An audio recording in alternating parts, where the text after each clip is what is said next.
จะอ่อนวอนขออีปออีเมเอาความดีหือกำล้อลูกขะเดกความดีก็สู้บัดลงมือทำมากับไผจะมาโจยสู้ได้ด้านดังหลายการกระทำความดีนี่เป็นสิ่งที่งดงามนะเป็นสิ่งที่งดงามดังกรรมที่เปิ้นว่าทำดีย่อมได้ดีทำความชั่วก็ได้ความชั่วตอบแทนไปชั้นใดก็ชั้นนั้นมันมีแต่เราญาติโยมเพราะนั้นแล้วตึงบดตึงมวลนางขอฝากไว้ให้กับญาติโยมเนอะจะไปปล่อยปะละเลยในการสร้างคุณงามและความดีจะไปปล่อยปะละเลยในการกินในการทานจะไปละไปลืมไปเลยในการเข้าวัดฟังน้ำฟังธรรมบ่มีโอกาสไปวัดไปว่าตั้นดังหลายก็ใส่บาตรหน้าบ้านหั่นครูบาอาจารย์พระเนนเปิ้นก็ตึงออกกุมเข้าบาตรบิณฑบาตกูเจ้าตีห้ากาตีหกไปตีหกไปมาตีห้าไป6 โมงเจ้าเปิ้นก็ตึงออกกันแล้วเพราะนั้นแล้วญาติโยม ท่านสาธุชนต่างหลายตามามพาขอเนอะดันดังหลายเนอะขอว่าจะไปลืมไปวัดไปว่าแม่นว่าบ่มีโอกาสการงานหน้าที่จะนักหนาป้าป่านสักเป็งในเป็งใดอย่างน้อยตันต่างหลายก็ไปใส่บาตรอย่างน้อยก็หยาดน้ำถ้ามีโอกาสก็ไปนั่งฟังเทศน์ฟังธรรมในวัดให้ศีล1 เฮวา 1ก็ย่อมได้เป็นการเอายาทาใจนี่คือยาบำรุงจิตใจบำรุงภายในร่างกายของคนเฮาครบ32กาถึงแม้จะบ่ครบ32แต่ตันตังหลายก็ย่อมจะมีการใส่ใจย่อมจะมีการผอก้อยดูแลแน่นอนอยู่แล้วเนี่ยดูแลจะได้ก็ปิ้นตนว่าอาบน้ำคัดขี้ไข่ออกพองกาแต่ผมย่อมสีผมกาทรงนั่นทรงนี่เอาแป้งมาทาเอาครีมมาโปะตลอดจนถึงเอาลิปกาขุนตาปอมหนาปิดทึก3 จั่นใส่เกิบบัดดี้แล้วบัดดี้แฮมงามแล้วงามแฮมกับเปาแบนเนมจะได้ก็ตามต้านดังหลายดูภายนอกงดงามฉันใดภายในจะต้องงดงามด้วยฉันนั้นบางท่านบางคนงามกะโตตั้งนอกขาวหมดภายนอกงดงามฉันใดภายในจะต้องงดว่าหือมันขาวหือมันใสมันงดมันงามปิงใสไว้ยะทั้งภายนอกและภายใน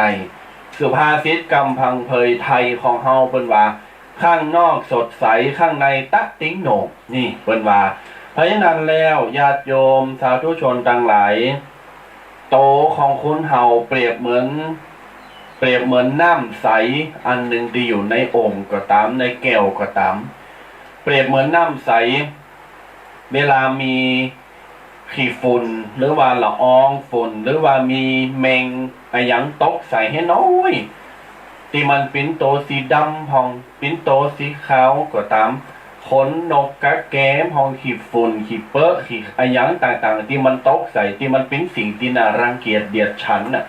เวลาเขาหันไปน้อยน่ะนั่นแหละเขาก็เพราะว่าน้ำมันไม่สะอาด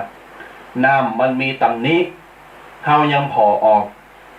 มนุษย์คนเฮาก็เหมือนกันญาติโยมเฮาใสกระโตแต่ถ้าใจดำคนมันตึงพอออกจะได้ดูด้วยการกระทำถ้าคนนั้นทำบดีแต่จิตแต่ร่างกายกาโตงดงามอย่างมันก็มีประโยชน์อย่างมันตึงคัดกันเพราะฉะนั้นจะหือดีจะหืองามญาติโยมสาธุชนต่างหลายเฮ้ย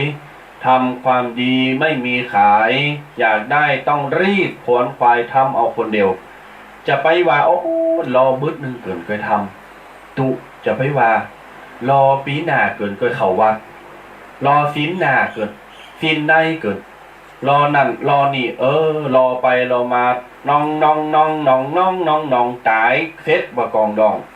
เนี่ยญาติโยมแทนที่จะได้เตียวเข้าวัดอย่างสง่าผ่าเผยอย่างงดงามกลับกลายเป็นว่าหือตุเจ้าหือศรัทธาญาติพี่น้อง ล่าตามล่าปอแม่หามลูกเข้าวัดปลายว่าปอแม่แม่ลูกหามปอหามแม่เข้าวัดเนี่ยเตียวมาอย่างสง่าผ่าเผยนะเวลาเข้าวัดจะไปหือเปิ้นได้หามเข้าวัดอันหามเข้าวัดนี่มันตึงตายอย่างเดียวนั่นน่ะเพราะฉะนั้นญาติโยมขอฝากเนอะฝากไว้อย่างที่สุดหรือกับญาติโยมสาธุชนพุทธบริษัทถือว่าเฮาเป็นเจ้าปุตเหมือนกันน่ะเฮาเป็นเจ้าปุตเฮาก็จะต้องมีการดำรงคงไว้ซึ่งหลักการทำบุญในการทำบุญแต่ละภาคแต่ละพื้นที่แต่ละจังหวัดประเพณีวัฒนธรรมอาจจะบ่เหมือนกันอาจจะเปลี่ยนแปลงกันไปพิษกันไปสักเล็กสักน้อยอย่างเมืองเฮาล้านนาเฮาเนี่ยเปรียบง่ายๆว่าเมืองหลีพูนใจนกรละปูนเนี่ยก็การกินการต้านบางอย่างก็อาจจะบ่เหมือนตั้งเจงใหม่ไปซะทีเดียวตั้งเจงใหม่ก็อาจจะบ่เหมือนตั้งละปูนอย่างวันพระวันศีลบางตีบางแห่งเปิ้นก็จะบ่เหมือนกันบางตีบางแห่งเปิ้นก็มาใส่บาตรแล้วก็ตู้เจ้าบ่มีการปั้นศีลนะใส่บาตรเรียบร้อยเกณฑ์บาตรเกณฑ์กกข่าวตู้เจ้าปันปอนจบข่าวปิกบานไผบานมันได้อีกก็มีแต่บางทีบางแห่งเฮาหันแล้วติมอกติมใจโดยเฉพาะตำบุญผู้หนักบนเขาบุญดอยญาติโยมบ้านของลูกพระลูกเนนที่อยู่วัดตะมาพาไปสัมผัสสังเกตมาเวลาวันพระวันศีลเนี่ยเปิ้นจะแต่งชุดประจำเผ่าของเปิ้นจะมีชุดสีขาวจะเป็นชุดสีขาวแล้วเมยิงเนี่ยเปิ้นบอกว่าถ้าไผผมยาวจะต้องมัดผมห้ามปล่อยผมเข้าวัดเปิ้นมีเคล็ดว่าถ้าไม่ยิงคุณใดปล่อยผมยาวเข้าวัดเปิ้นว่าถ้าผมไปตกใส่ในวัดแม่แต่สิ่นเดียวปิ้นบาปเต้าตายอันนี้เปิ้นว่าจั่นปัจจัยก็เหมือนกันใส่ชุดประจำเผ่าใส่เตียวใส่อะหยังก็ขอให้มันเป็นสีขาวไม่ยิงห้ามผมตกใส่ในวัดเปิ้นถึงมัดผมส่วนปัจจัยห้ามไปเด็ดห้ามไปเอาไม้เอาเก้าไม้เก้าตอกอะหยังในวัดเด็ดขาดต้องเตมมาในบ้านเตมมาจากบ้านเลยจะเป็นบาปเต้าตายแล้วแหมอย่างที่หันแล้วงดงามเพิ่นถอดเกิบเข้าวัดญาติโยมอันนี้ขออนุโมทนาและชื่นชมตั้งอำเภอลี่ปก็มีหินหอยครูบาอาจารย์มีครูบาเจ้าศรีวิจัยครูบาเจ้าเขาปีครูบาเจ้าวงจัยวงศ์สาพัฒนาเพิ่นก็จะมีการรักษาหินหอยอยู่ถอดแคปถอดเกิบเนี่ยหรือว่าถอดรองเท้าเข้าวัดในญาติโยมถอดเกิบเข้าวัดเพิ่นจะเอาเกิบไว้หน้าปากดูโหวัดเลาะแนวตามกำแพงวัด แล้วก็เตียวตีนเปล่าเข้าไปในวัดคนเฒ่าคนแก่หรือว่าหนุ่มสาวเนี่ยตมาพามหันแล้วโอ้โมนอกโมนใจหันแล้วเป็นผาติงงดงามหาในบ่ได้ก่อนจะเข้าวัดญาติโยมเวลาเปิ้นถอดเกิดถอดแคปเรียบร้อยเสร็จสับปุ๊บเปิ้นยำเตียวเข้าไปทีเดียวนะเปิ้นจะนั่งยอปากันเป็นกลุ่มเป็นหมู่ละลงกราบ3กำให้เกินกาเปิ้มยั้งเฮาก็ลงไปถามเปิ้นว่าโอ้ท่านอาจารย์เหตุที่กราบปากประตูก่อนจะเข้าในวัดเนี่ยมีเหตุว่าขอขมาว่ะขอสุมาสื่อวัดสื่อว่าบอกกล่าวและขออนุญาตพระพุทธเจ้าพระประธานองค์ใหญ่องค์งามในวัดในว่าดังนั้นแล้วอันนี้เป็นเหตุหอยที่หาพอได้ยากนะหาพอได้ยากเข้าไปหลายวัดหลายว่าแล้วก็ลำจะหันวัดไหนบ้านไหนว่าลำจะหันกามเพอรี่เนี่ยแต่มีบางพื้นที่ที่เปิ้นยังทำอยู่แต่ตะมานพาบหันเพราะว่าไปบ่ค่อยเตอเนาะอันนี้ก็ฝากไว้ให้กับพี่น้องศรัทธาญาติโยมพี่น้องศรัทธาสาธุชนต่างหลายที่เกินมาถึงมดถึงมวลเนี่ยที่เกินมาถึงมดถึงมวลนี้จะเอาบทความตลอดจนถึงหลักการของว่าคนเฮาเนี่ยเข้าวัดเพราะหยังวันนี้จะเอามา10ประการ10อย่างโดยกัน จะเอามาอู่10ประการ10อย่างด้วยกัน ว่าคุณเฮาเนี่ยว่าจะเป็นหนุ่มสาวว่าจะเป็นคุณใหญ่คุณโตว่าจะเป็นคุณเฒ่าคุณแก่ละเอ็กละอ่อนกะตึงมือตึงวันสมัยบัดเดี๋ยวนะยุค 4.0 ยุค 5.0 5G 4G ยุค2019เนี่ย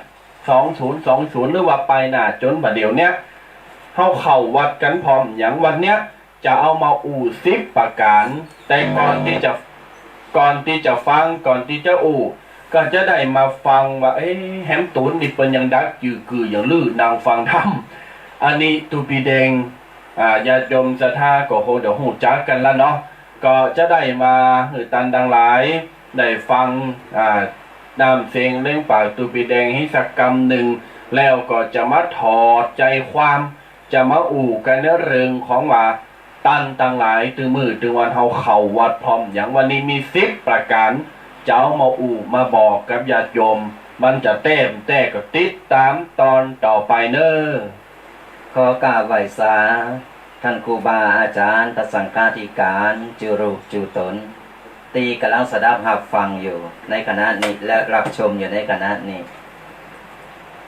ขอเจริญสุขในธรรมจงบังเกิดมีแด่ท่านสาธุชนพุทธบริษัทจูผู้จูคนพบปะกันเช่นเคยเหมือนเก่าเหมือนหลังเนาะทุกๆวันเสาร์เฮาก็มาพบปะกันตีคืน104.50ของเฮาที่นี่เป็นประจำแล้วก็ตาม Facebook ต่างๆทุกเจ้าวันเสาร์หลังจากเคารพธงชาติแล้วก็มาพบปะเจอกับตุปียอง2ตนนี่วันนี้ก็มาอู่มาตุปีเคยเพิ่งก็ได้เกินไปแล้วว่าบัดเดี๋ยวนี้เพิ่นเข้าภาษาเพิ่นได้เข้าภาษาผ่านพ้นไปได้2-3วันนี้ก็เป็นดีจืนอกจืนใจตุปีเคหันสถาญาติโยมปีนี้นะครับถึงจะมีอันไขวัดโควิดก็ต่างๆอย่างนี้เพิ่นก็บ่โกเรื่องตั้งบุญดูครับเพราะว่าสังเกตพอแต่ละวัดนี่คนหนักเหมือนเก่าเหนียวแน่นอย่างเก่าเหนียวแน่นหรือเก่าเป็นตีภูมิใจเนาะเฮาหันแล้วก็เฮาก็ภูมิใจตัวที่ว่าศรัทธาก็บ่ละบ่ลืมครับโลก็โกบุญก็ใครได้แล้วแม่นนี่แหละก็อย่างใดเฮาก็ต้องระวังกันเอาไว้พองไปโกล่ำมันก็บ่ดีครับแล้วก็เฮาก็เรื่องบุญเรื่องกินเรื่องทานกิจวัตรประจำวันของเฮานี่เฮาก็พยายามทำให้มันครับทำให้เป็นกิจวัตรประจำวันของเขาเป็นปกติแต่ว่าเรื่องระวังเรื่องอย่างนี้เขาก็ต้องระวังพ้องใจแล้วครับก่อนห่างกันได้ก็ห่างกันไปตามปกตินี่แหละถึงว่าตอนนี้ข่าวต่างบ้านเฮานี่มันไม่เคยมีมันแบบมีแล้วเนาะมันแบบมีแล้วแต่ว่าต่างประเทศมันมีอยู่มันมีอยู่แต่ว่าเฮาก็ต้องระวังบ่ฮู้มันจะพดมาเมื่อใดคนที่อยู่บ้านเฮานี่เขาจะไปแอวต่างประเทศเตอชงใช่ครับเพราะเรามันเว้นไปที่จองไว้ก่อนก็อดเอาให้กำนึงเนาะเพราะว่ามันบ้านเฮามันจะได้อยู่กันแบบโมนอยู่สุขสบายเหมือนเก่าเหมือนหลังเฮาวากำสุดถับไปแอวนี่ไปเตอะแต่ขอจะไปมาเข้าวัดเตอะเขาโกติดไปโดยนิเซนกองดองพุ่นเหรอตัวเจ้ามันขามไปเป็นมีการถามอันนี้ก็ลัก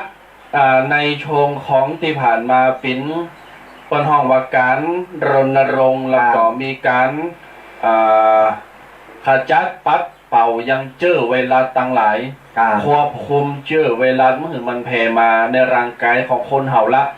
เหตุญาติโยมศรัทธาสาธุชนตีในชงเขาวสาตุปีแดงที่ว่าเจ้ากี้เนี่ยว่าปากันเขาวัดนักเขาวัดหลายก็เพราะเพิ่นจะเยียวยาจิตใจใจครับเพราะว่าเจอมรสุมมาโทษเป็นผู้กี่เดือนนะบริเวณก็โอ้เขตหลายเรื่องหลายเล่านะเฮานี่เข้าใจเนอะบ่ใจว่าการศรัทธาญาติโยมเทศอย่างเดียวนะตู้เจ้าวัดเนนก็เหมือนกันศรัทธาญาติโยมล่าตามล่าจะออกกุ้มเข้าบาทในหมู่บ้านก็ยังโกโดนปลงบ้านปี๊ดไปพิกวัดอย่าเขาก็ยังโกเนี่ยศรัทธาญาติโยมปกติแต่คนถึงได้ว่าเพิ่มมีเปิดโอกาสมีโอกาสเข้าวัดเข้าว่ากันหลายเหนียวแน่นภูมิใจขอให้เป็นอย่างอี้ตลอดเป็นภาพจริงงามเป็นภาพจริงงดงามติสาญาติโยมเหนียวแน่น เข้าวัดเข้าว่าปากันเข้าวัดเข้าว่าคือมันเหมือนเก่าเหมือนหลัง ครับ แต่ว่าไอ้ก่อนเข้ามานี่เรื่องไข่วงไข่วัดนี่มันต้องเอามาเอาละไว้ข้างนอก ปีตัวเดียวจะเอามาเปรตตัวเจ้าไม่ได้นะให้มันโกบาปก็ระวังไว้ อันนี้ก็คือเหตุผลตึงมดตึงมอนนะญาติโยมสาธุชนตีนำมาตึงมดนี่ก็เพื่อที่ว่าจะจักจูงญาติโยมมาฟังว่า10 อย่าง10 ประการที่เจ้าอู่จะบอกกล่าวบาเดี๋ยวเนี้ยต่อไปเนี้ยมันมีแต่แต่ว่าพามันแต่วะใส่คุณร้อยออกตัวเดง 10 ประการ10 อย่างนี่ญาติโยมสาธุชนต่างหลาย ครับ ประการแรกสาเหตุที่ตันต่างหลายเข่าวัด 1. หลักลอย 2. คอยงาน 3. สังขารแย่ 4. แก้เคล็ดหมอพอใจพระ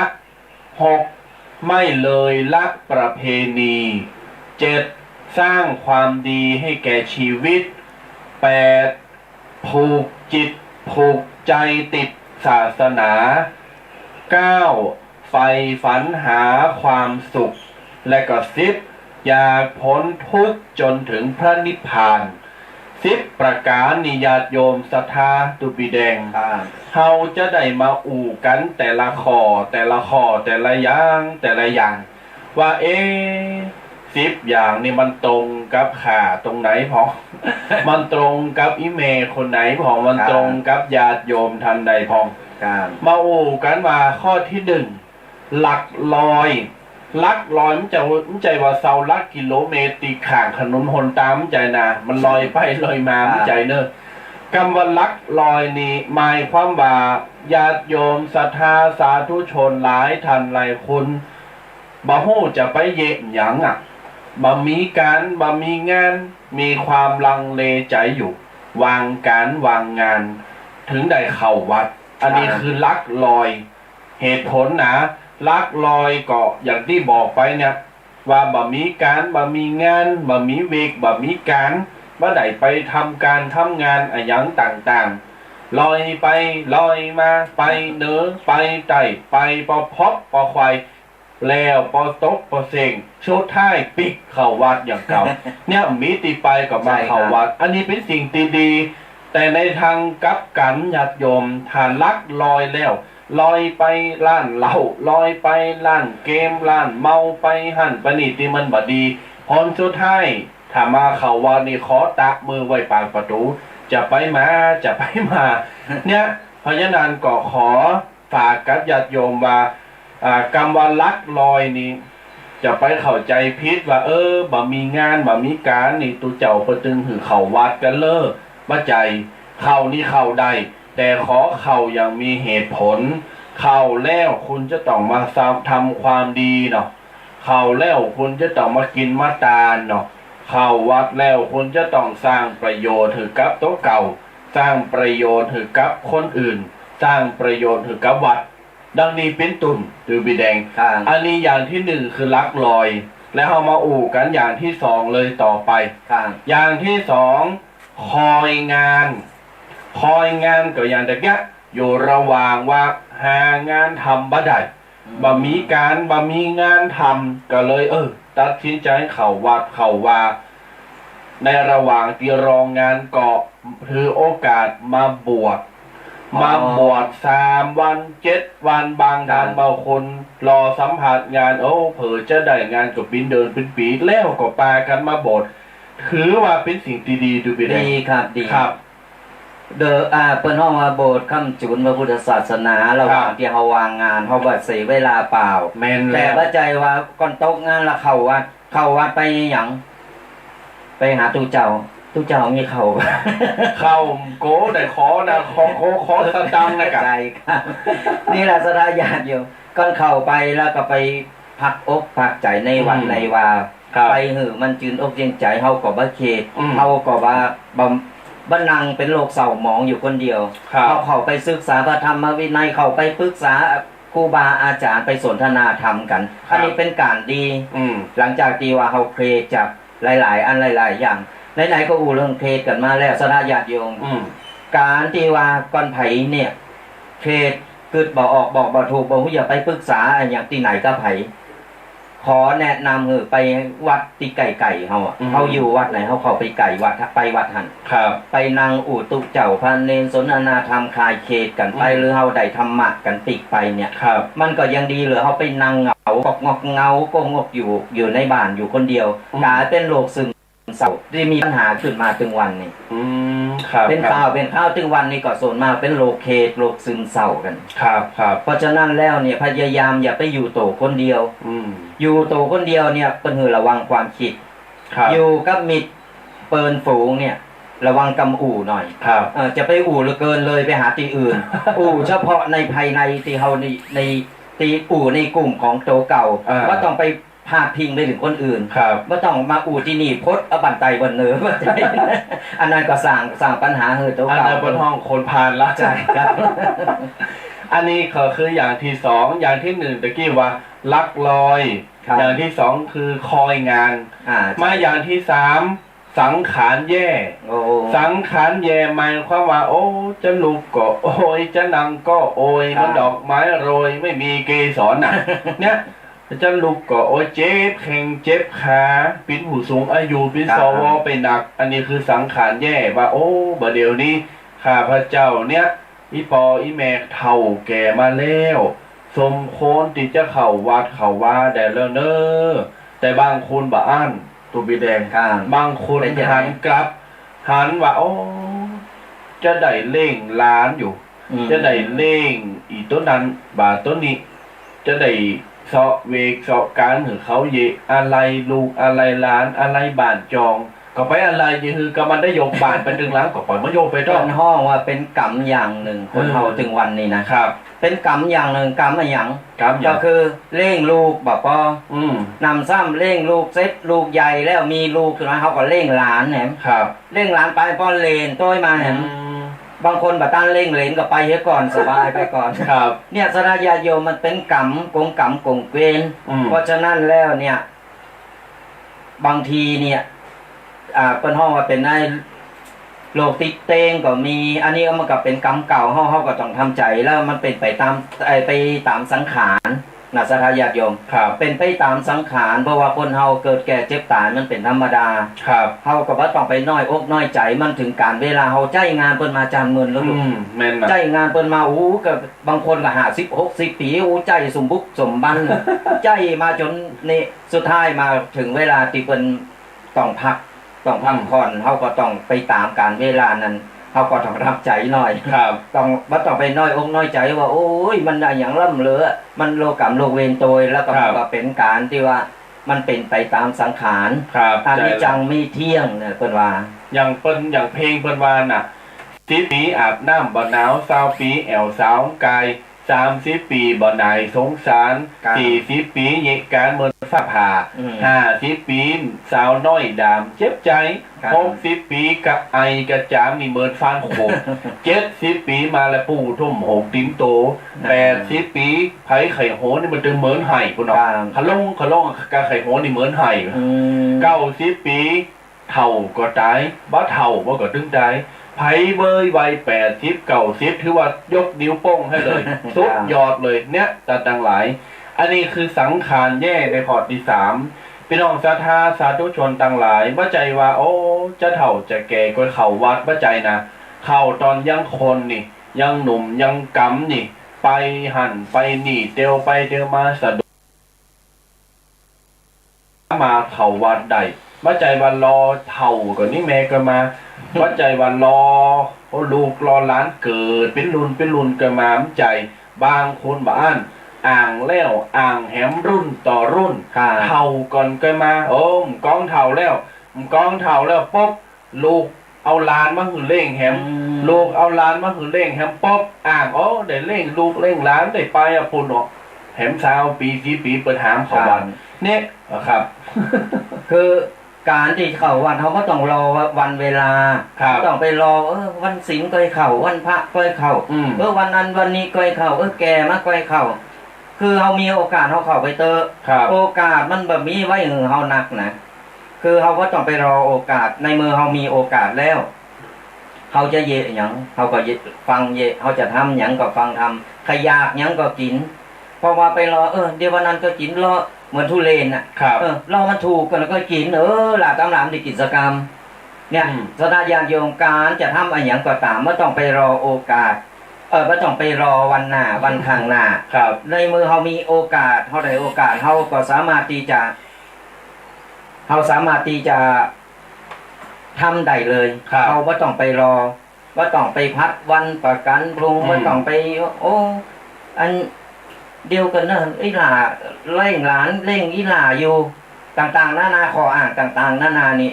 ขอเติบสถานญาติโยมในเมื่อเฮาเตวได้เฮาไปได้เฮาก็ไปเตวได้เฮาก็เตวไปวัดมันก็มันใจไก่บ้านไผมันก็จึงมีกันตึงบ้านตึงเมืองเนาะมันอยู่ไก่บ้านเฮาเนี่ยก่อนมันไก่น้อยเตวไปกับลูกหลานวานลูกหลานเนี่ยเพราะอย่างน้อยเขาใจลูกใจหลานขับรถเวลาวันหยุดวันใจลูกใจหลานขับรถไปส่งนี่อันแม่อุ้ยไปวัดหน่อยเนาะอย่างน้อยเนี่ยเขาได้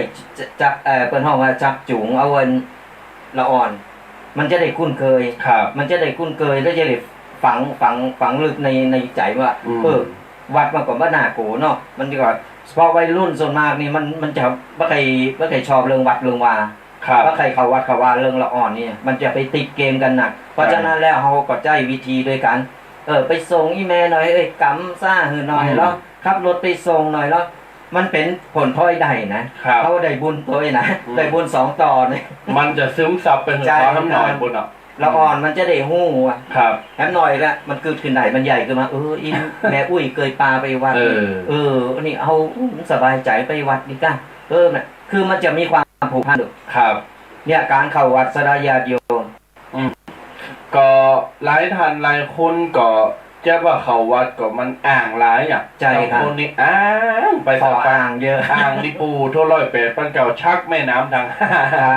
มันอยู่ที่ใจฮะจะเข่าหรือว่าเข่ามันก็อยู่ที่เฮาเนาะถ้าเฮาเป็นศาสนาพุทธเนี่ยจะไปศาสนาพุทธสิเลนนะจะไปศาสนาพุทธเฉพาะหน้าบัตรทะเบียนบ้านแล้วก็ใบอย่างก็ประชาชนประจำโตนั่นน่ะศาสนาพุทธอันเนี้ยจะไปบอกกับตัวหนังสืออยู่ในจิตในใจการกระทำตัวนี่อันนี้คืออย่างที่3เหตุผลว่าเขาวัดพร้อมหยังก็คือสังขารแย่ต่อมาเหตุผลข้อที่4แก้เคล็ดหมอปู่ทุกอันนี้มาเต็มบ้านเต็มเมือง แก้เคล็ดหมอเพราะว่าหยังหลายท่านหลายคนโดยเฉพาะวัยรุ่นหนุ่มสาวล่าตามล่ามาตานสังฆทานเขาก็ว่ามาตานหาพายข้าเจ้าไปผอมือมาหมอดูเป็นตักคือมาตานเก่าวัดวะคือมาตานเตนวะสาวะคือมาตานสังฆทานวะตักว่าหือมาสะเดาะเคาะโป๊ะเขาก็ย้อนถามโยมสุมาเติถ้าหมอดูมันตักสูก็ตึมเตี้ยวเขาวัดเลยกาเขาก็ถามนี่เนาะเนี่ยญาติโยมแก้เคล็ดหมอปล่อยนกปล่อยปลาหมอตักต้องรอหมอดูตักก่อนการทันถึงจะเข้าวัดหลายทันหลายคุณไปผอหมดผอหมอแล้วหมอปนหมอดูปนว่าสูจะต้องไปปิ้นเจ้าภาพจอฟ้านะไปตานหันตานนี่อันนี้มาดูเจ้าถึงสอบ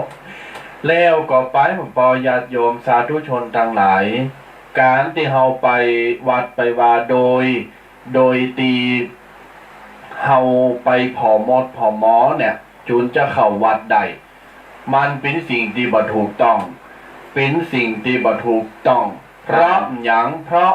การเข้าวัดมันอยู่ที่เฮามันจะอยู่ที่หมอมันจะอยู่ที่คนอื่นคนอื่นเคเฮากินข้าวถ้าเฮาอยากกินข้าวก็เฮาจะไปกินเนาะมันก็กินบ่ได้มันก็จะออกมาอันนั้นกะอย่างเหมือนกันเนาะญาติโยมเพราะนั้นแล้วจะไปรอหมอจะไปรอคนนั้นตักคนนั้นตายถึงเวลาต้องไปดอกเนอถึงเวลาต้องไปเขาวัดเนอไปตานหันตานนี่เนอบางคนนี่ตานทำตานหันตานนี่หมอตักเดียวก็มาเดียวว่าเนาะตั้งหันมา364วันมันมี365วันเนาะ364วันมาวันเดียววันหยังก็วันที่หมอดูเพิ่นตักเฮาก็เป็นดีดูวัดจะมองห้องจะห่างเนี่ย เพราะฉะนั้นญาติโยมสาธุชนต่างหลายขอฝากเด้อการเข้าวัดเข้าวานี่มันอยู่ที่ใจนะมันอยู่ที่เฮาเนี่ยจะไปรอคนนั้นตักคนนั้นตักถ้าปอเฮาแม่เฮาปออุ้ยแม่หมอนเปิ้นตักเฮาเอ้าไปเข้าวัดโดยการจะได้มีความสุขความเจริญอันนี้ไปเถอะจะได้พูดนี่นะพอเฮาแม่เฮาคุณเฒ่าคุณแก่ที่เฮาฮักที่เปิ้นฮักเฮาอยู่บ้านอยู่จ้องเฮาเนี่ยถ้าเปิ้นเจอโจรเฮาเข้าวัดเข้าเถอะถ้ามอดูนี่ไผก่อมหัวโพโทในทะเบียนบ้านเฮากับเจ้าฮู้จักมันนี่ตาเฮาเข้าวัดนี่ปู่โทษทั้งหลายถ้าหมอมตากแหเป็นปีเป็นเดือนสูของเขาเฮาโอ้แล้วเฮาขืนบึดๆเฮาเลิงนี่นะ นั่นแหละสถานญาติโยมปัจจัยรอเพิ่นตักแล้วก็เข้าครับมันไผจะตักบ่ตักจะได้เฮาก็เข้าไปเตอการเข้าวัดมันบ่ใช่เสียหายหยังนี่ครับมันบ่ใช่ว่าอุ้ยเข้าไปแล้วโกทุกเจ้าโกทุกเจ้านั่นโศกทุกเจ้านั่นมันบ่ใช่อย่างนั้นครับคือคนเฮาจะไปมองในแง่บางทีมองในแง่บัดนี้หันหน้าตาเพิ่นหน้าดุหน้าโศกนะหรือว่าทุกเจ้านี่โศกบ่กล้าเข้ามันก็บ่ใจนะคือมันทุกเจ้าขึ้นชื่อว่าบรรพชิตเป็นตนเมตตาอยู่แล้วครับเพราะว่ามีอย่างเขาไปอู่ไปเอ่ยได้เข้าไปตักไปใต้เข้าไปเมื่อได้ก็ได้หรืออยู่ว่าบ่ได้ก็โกตุเจ้าเหงาเข้าไปสนทนาธรรมนี่มันเป็นการเข้าวัดเข้าวามันก็ตุเจ้าก็บังเหงาดูคนชาวบ้านก็บังเหงามันก็จะได้เอาก็จะได้ความรู้ได้ธรรมะปีกไปตัวสมัยบัดเดียวมันบ้านแล้วเขากังงอมเงามาเปิด YouTube ละกังงอมเงามาก็ตีปอมในเกมละงอมเงามาก็ฟังเพลงในบ้านยากมันสมัยมันเปลี่ยนไปหลายเนาะก็นี่แหละก็อันที่ดีถึงจะมีอย่างใดมี YouTube มีอย่างก็ตามเนี่ยแต่เฮาก็ต้องพยายามจะไปก้มหน้าก้มตานักล่ำจะไปไปเสพข่าวอย่างอื่นนักล่ำเหมือนกันจนลืมว่าลืมคนข้างเคียงลืมคนสิ่งแวดล้อมต่างๆในบ้านเฮาเนี่ยเรื่องการเลิกงานเฮาก็ต้องทำตัวเฮาก็พอพองเป็นเวลาไม่ใช่ว่าพอจนวันค่ำคืนหูก็ไม่ใจอันนี้มันก็เป็นผลเสียกับเฮาคือกูสิ่งกูอย่างมันมีจึงดันได้แล้วก็ดันเสียเพราะฉะนั้นเนี่ยเฮาก็อันยังก็เฮาพอจะอารมณ์อรวยพอจะพอยังโทรศัพท์หรือว่า Facebook ต่างๆเขาก็พอเข้าเป็นบางครั้งบางเตอมันก็เป็นสิ่งจำเป็นเหมือนกันพอถึงวันเนี่ยเขาว่าหันโตกันเขาโทรหามันก็ปะกันแล้วมันก็รู้จักกันแล้วแต่ว่าก่อนเฮาเนี่ยบัดใจเลยจะตัดเลยมันก็บัดตันเปิดในหม้อเพราะฉะนั้นมีไว้ก็ดีแต่มันเป็นดาบสองคมเนี่ยสถานญาติโยมเป็นดาบสองคมเฮาใจหือมันถูกใจหือมันโคนแต่ว่าอย่างที่ว่าไม่ใช่ว่าไปกลมหน้ากลมตาพอกายเล่นกันอย่างเดียวหันถ้าเกิดว่าเขากลมหน้ากลมตาเล่นอย่างเดียวเนี่ยมันก็บ่เกิดผลอย่างดีขึ้นมาเพราะฉะนั้นแล้วเนี่ยเขาก็แบ่งเป็นเวลาเล่นเป็นเวลานะสถานญาติโยมทั้งหลายครับเดี๋ยวจะละเหือตุปีเคได้สักกรรมขออนุญาตสักกรรมเดียวเนาะสัก5 นาทีตุปีเคได้ไปอู่ไปเอ่ยก่อนพอดีจะไปญาติโยมมาสักคำหนึ่งเนาะสถานญาติโยมครับญาติโยมสาธุชนผู้ทุสมะเขาจัดคนเดียวเขาสมัครใหม่ให้เลยไปมึนๆญาติโยมสาธุชนอันนี้คือเหตุผลประการที่3ประการที่1คือหลักลอยประการที่2คือคอยงานประการที่3คือสังขารย่ำแย่เจนจะเข้าวัดโทอันนี้สนับสนุนเข้าวัดยามไหนก็ได้ยามที่เฮาแข่งคามันยังดีอยู่เนี่ยเตียวใดไปปิ้นอยู่ก็ไปเนอะจะไปว่าโอ้อยู่ไหนก็โอ้ยลูกไหนก็โอ้ยหือลูกหือล้านมาเฟอเขาวิหารเขาศาลาก็โอ้อันนี้มันทาเนอะญาติโยมเนอะแต่เขานี่เขาได้บ่ว่าจะเฒ่าจะแก่จะหนุ่มจะน้อยเนอะญาติโยมปิ้นการสร้างบุญสร้างบารมีไปในตัวประการที่4แก้เคล็ดหมอไปพอหมอแล้วไปดูดวงแล้วหมอคนว่าคุณจะต้องเข้าวัดนะจะต้องไปตามสังฆทานนะจะต้องไปตามธรรมนะจะต้องไปสะเดาะเคราะห์นะไปถวายขันข้าวนะคนนี้นะให้ผีมาอยู่ด้วยโท่สปะสเปดเดียวนะมาตะเข่าตั้งดันมามันเข่าเห็นเลยมันมีเต้นะเดี๋ยวนะอันนี้คือแก้เคล็ดหมอต่อมาประการที่5เกิ่งตังละพอใจพระ ปอใจพระหมายความว่ามีความเลื่อมใสมีความนับถือในพระในสามเณรมีความเคารพในการกระทำไปวัดหันวัดนี้วัดเหนือวัดใต้หรือว่าวัดที่ดังครูบานันครูบานีพระมหาเถระครูบาอาจารย์ตนนั้นตนนี้มีความงดงามมีการปฏิบัติธรรม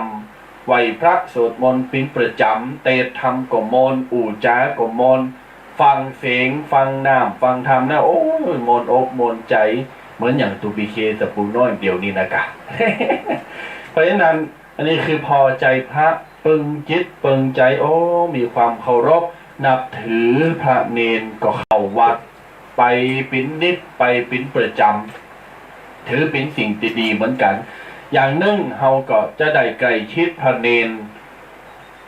กว่าเดิมกว่าเก่าพอสมควรแถมอย่างหนึ่งเฮาก็จะได้ไปวัดไปวาโดยบัขาดสายได้หู้ลักเกณฑ์ในการกินการทานในหู้ลักเกณฑ์ในการไหวพระในการหับศีลเป็นเกณฑ์ขันตั้งจะได้เกณฑ์ขันศีลขันแก้วตั้งสามเหตุใดเหตุนั้นอันนี้ก็คือมีความเลื่อมใสมีความศรัทธาปอใจพระปอใจเนนตนนางครูบานันครูบานีดังนี้เป็นต้นบ้าใจว่าหลายทันนายคุณอวปอใจพระเนนนี่ปอใจไปในตามติพิษปอใจนี่หมายความมาพึงพอใจในความศรัทธาเลื่อมใสเคารพหลายคนแปลความหมายว่าโอ้ไปเมาตุต้นนั้นมันหล่ออีเฮ้ยไปหอเนนต้นนั้นมันจิ้มลิ่มนะฮักดีอีเฮ้ยกูเมาปนอีกูจะเข่าวาดไปตาล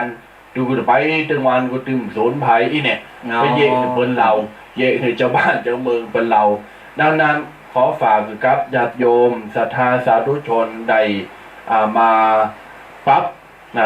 รับความคิดตลอดจนถึงในการปรับทัศนคติให้มันเป็นในทำนองครองธรรมนะอันนี้คือเหตุผลข้อที่5พอใจพระต่อมาเหตุผลข้อที่6ไม่เลยไม่ละประเพณีอันเนี้ยเป็นสิ่งที่สำคัญที่สุดเป็นสิ่งที่งดงามบรรพบุรุษหรือว่าเจนปอหมอนแม่หมอนปออุ้ยแม่อุ้ยเฮาเปิ้นทำเป็นแบบอย่างมาแล้วประเพณีอันดีประเพณีอันงดงามเจนใดเจนนั้นมาสื่อเก้าเหงามาจนถึงลุงลาวข่าวเฮาเนี่ยเฮามีการปฏิบัติในการไปวัดไปวามีการไหวพระหับศีลมีการทรงน้ำมีการตานหั่นตานนี่อย่างต่างๆนี่คือเป็นการไม่เลยละประเพณีแต่หลายทันหลายคนบางทันบางคนบ่อั้นเวลาเปิ้นมีการมีงานประเพณีทรงน้ำงานปอยหลงงานโบสถ์ตุเปกพระงานต่างๆที่เป็นงานรื่นเริงยิ่งใหญ่มักจะมีล้านเหล่าบางคนไปเสาะหาล้านเหล่าละบางคนไปนั่งกินเหล้าตองละอันนี้พิษรักการเข่าวัดคือการประเพณีต่างๆอย่างที่ว่าเนี่ยคือของใหม่ก็เอาของเก่าก็บ้านละคือเฮาก็ต้องเอาผสมประสานกันไปจะเอากับของเก่าอย่างเดียวเลยมันก็บัดตันเปิ้นหรือว่ามันก็แบบมันแบบปั๊บแบบประเดี๋ยวปั๊บก็คือเอาเดิมๆมากับใจคือของใหม่มาเขาก็เอาของเก่าเขาก็ผสมประสานกันไปครับมันจะได้ปั๊บยุคปั๊บสมัยเปิ้นถึงบอกว่าเอาปัจจุบันเป็นที่ตั้งก่อนอดีตหรือว่าอนาคตไว้ทีหลังเขาเอาปัจจุบันนี่เขามันมีอย่างต่างๆเข้ามาเปิ้นมีนนมีหลายๆอันหลายๆอย่างเขาก็เอามาปั๊บเข้าหากันแต่ว่าปั๊บในทิศทางที่ดีอย่างเช่นว่าอย่างตัวอย่างที่เฮาหันที่อื่นเนี่ยที่เพิ่นได้แชร์กันมาเนี่ยอันนี้มันปั๊บเกินมันก็บ่ถูกบ่โคนให้หมดเฮาก็ต้องไปใครที่เป็นผู้รักผู้ใหญ่ก็ตักเตือนหน่อยมันบ่เหมาะบ่โคนอย่างเช่นว่าตุปีเคก็น่าจะเคยหันเนาะที่ว่างานศพเนี่ยไอ้คนที่ตายเนี่ยคนที่ตายนี่ชอบไปแอววันสาวเทคสาวบ้าสาวอย่างต่างๆสถานบันเทิงสถานบันเทิงต่างๆเนี่ยแล้วพอตายมาปุ๊บเปิ้นฝูงก็อยากคือเปิ้น คือตึงหาเปินอยากคือเปินได้โมนได้งานเหมือนเก่า เอาไปเอาสาวเทคสาวบ้าสาวอย่างที่ไหนว่ามาเต้นอยู่หน้างานอย่าง อันนี้มันก็แบบเหมาะแบบเปิงคือเอาปั๊บปั๊บได้แต่ไม่ใช่ปั๊บอันนั้นมันเกินเหตุ มันเกินเหตุไปเหมือนอย่างที่ว่าเปิดมอเตอร์ไซค์เนาะรถเพลิงนี่นะคนตายหุ่มรถแข่งรถแล้วไปจนกันตายปึ้งตายไปทีนี้ไอ้เปิ้นก็เอารถเครื่องมาบึ้นอยู่หน้าเมนนั่นน่ะก็มาตอกย่ำมันเนี่ยก็มันตายย้อนรถมันตายย้อนรถแข่งก็เอารถแข่งมาบีบบึ้นติ๋มเมนขนาดแล้วถามว่าเปิ้นยื้อว่าเนี่ยเปิ้นจะส่งเปิ้นไปขึ้นสวรรค์เบิ้ลรถเนี่ยไอ้คนขึ้นสวรรค์ไม่ใช่เปิ้นมันนะไม่ใช่เปิ้นขึ้นสวรรค์ไอ้คนอยู่รอบข้างเนี่ยมันจะตายก่อนหูแตกตายแถมหน่อยคนที่มันเบิ้ลรถจะโจยไปขึ้นสวรรค์ได้ไหมเนี่ยมันบอกเหมาะบอกคนเวลาเขาจะทำอย่างก็มันสมโคนสมน้ำสมเนื้อเนาะเข้าใจว่าก็ประเดี๋ยวสมัยใหม่มันก็จริงสมัยใหม่เขาก็ต้องตามเขาก็ต้องโตยแต่คือมันเหมาะมันโคนของใหม่ก็เอาของเก่าก็ว่าละผสมผสานกันเข้าไปอันนี้คือเหตุผลการบัดเลยลาประเพณีใจครับแต่บางคนนี่กับตลับปันเห็นอย่างนางเอาขวัญตุเจ้าพระเนรว่ะเพิ่นไปวันศีลวันธรรมสนใจไปกลางวิหารก็มีกลางศาลาก็ตามหลาไปการไปงานหันงานนี่ก็ไปนางเมาไปนางเล่าขวัญตุเจ้านางเล่าขวัญพระเนรแล้วก็นางเล่าขวัญหมู่เดียวกันเนาะอันนี้เป็นว่าเป็นมีอาชีพเสริมว่าอาชีพเนี้ยน่ะอาชีพเป็นนักข่าวประจำหมู่บ้านเป็นตึ้งนักข่าวเป็นตึ้งกล่องวงจรปิดตุอันนี้เน้นอันนั้นต้นนี้หรือว่าอีบันเด้อปูบานไตไปนั่นไปนี่ยาตัวนี้ตัวหูหมด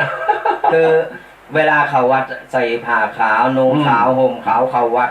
มาละมาปะเจ้าหมู่ในวัดปุ๊บเอาเริงในบ้านมาอู่ละเอาเริงของบ้านไก่เฮิรนเก้งแก้วต่างๆนานามาอู่ละมาสนทนามาแข่งกระตูเจ้าก็เตะทำอยู่นะแล้วก็นั่งเพื่อนก็เตะมันก็เตะเริงอย่างก็บ่หัวนะครับเปิ้นมันนั่งอู่เปิ้นเพอเลิกอย่างเรียบร้อยปุ๊บปีกไปบ้านเอาละเริงในวัดไปอู่ที่บ้านนี่มั้งอย่ามันเป็นอย่างนี้เป็นห้องนักข่าวประจำหมู่บ้านอาชีพเสริมเปิ้นห้องมาอาชีพตีไผมาต้องไปบอกเปิ้นน่ะว่าถึงฐานะอยู่แล้วเนาะเพราะฉะนั้นอันนี้ก็คือเหตุผลคนตีจะเข้าวัดอันนี้บักสมควรเข้าวัดทำจะนี่อันนี้ขอละเว้นต่อมาเหตุผลข้อที่7ญาติโยมสาธุชนต่างหลายเหตุผลข้อที่7สร้างความดีแก่ชีวิตสร้างความดีคือแก่ชีวิตนั้นหมายความว่าโตของเฮาเป็นพุทธศาสนิกชนคนพุทธเนี่ยเฮาก็จะต้องมีการกระทำความดีที่เฮาเน้นย้ำอยู่ประจำด้วยไปแดงว่าของต่างหลายได้สร้างคุณงามกระทำความดีไว้ประดับตุนโตประดับจิตใจเฮาจะมีชัยในตีทุกสถานในการทุกเมื่อเฮาจะอยู่ที่ไหนก็จะพบปะแต่ความสุขความเจริญมีแสงสว่างนี่อันนี้คือการสร้างความดีคือแก่ชีวิตของคนเรานะครับให้อยู่ที่ไหนสร้างแต่ความดีมันก็ตึงจะมีแต่คนหักคนหุมถ้าพายอยู่ที่ไหนแล้วบ่มีคุณงามความดีบักทำประสั่งความดีเราขวัญเปิ้นเราขวัญตุเราขวัญเน้นเอาบันเนื้อมาเจอบันไตบันไก่อู้ไหนปู้โทอูนี่ให้กาดบนอากาศเนี่ยนี่เป็นสิ่งที่ควรละไม่สมควรทำอย่างยิ่งนะครับอันนี้คือประการที่7การสั่งความดีดูบิแดงต่อไปประการที่8ผูกใจติดพระศาสนาผูกใจติดก็หมายความว่าในเมื่อพุทธศาสนาของเฮาเป็นศาสนาลักในบ้านเมืองของเฮาเนาะมีบรรพบุรุษพ่อแม่ของเฮาปู่ย่าตายายเนี่ยมานับถืออยู่ตลอดบ่ห่างบ่เคยเหินบ่เคยห่างในวัดในวาแล้วก็มาถึงรุ่นราวข่าวของเฮาก็สมควรจะมาเลยมาละในพระพุทธศาสนาดังนั้นแล้วพ่อแม่เฮาเคยกินเคยทานเฮาก็ต้องกินต้องทานสืบตีนสืบมือเปิ้นเปิ้นแปลงไว้หือลูกแปลงถูกไว้หือหลานอย่างใดเฮาก็จะต้องสืบสารเฮามีฐานนะตีจะต้องสืบเก้าเงาขกูลมนต์ใดปลายบ่ต้องสืบศาสนาแห่งนะสืบศาสนาของพระพุทธศาสนาไปเลยอันนี้คือ ผูกใจติดพระศาสนาตุปิแดง ครับคือพระศาสนาอย่างใดเนี่ยเขาก็ฮู้แต่อ่อนแต่ออกแล้วว่า ครับ เราเกิดมาปุ๊บก็เป็นพระพุทธศาสนา ถูกต้อง พระศาสนาเนี่ยแล้วก็มันรุ่นเฮาจะมาละมาลืมมันก็บ่ได้เฮาต้องสืบสานต่อไป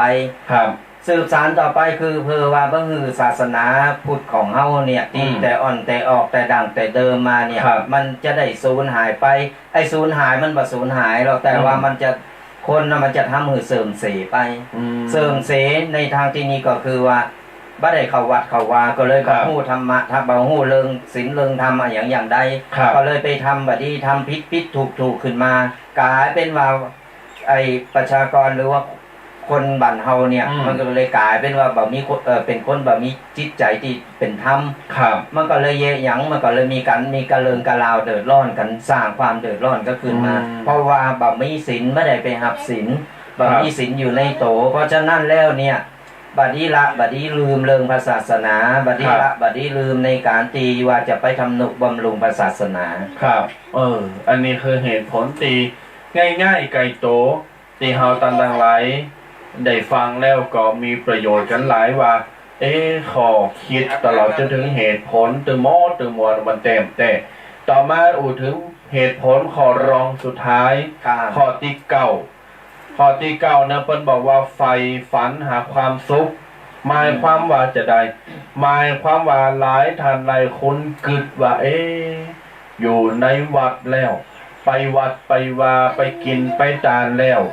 จะมีเงินมีทองใจมีเงินมีทองจ่าย อยู่วัดอยู่ว่าเข้าวัดเข้าวาแล้ว จะได้ดิบได้ดี จะมีความสุขความเจริญ อย่าเป็นคนที่มั่งมีฐานะ เป็นคนมีหน้ามีตาจะอันนี้ก็ถูกเหมือนกัน แต่ว่าท้ายที่สุดหาเฮาเข้าวัดแล้ว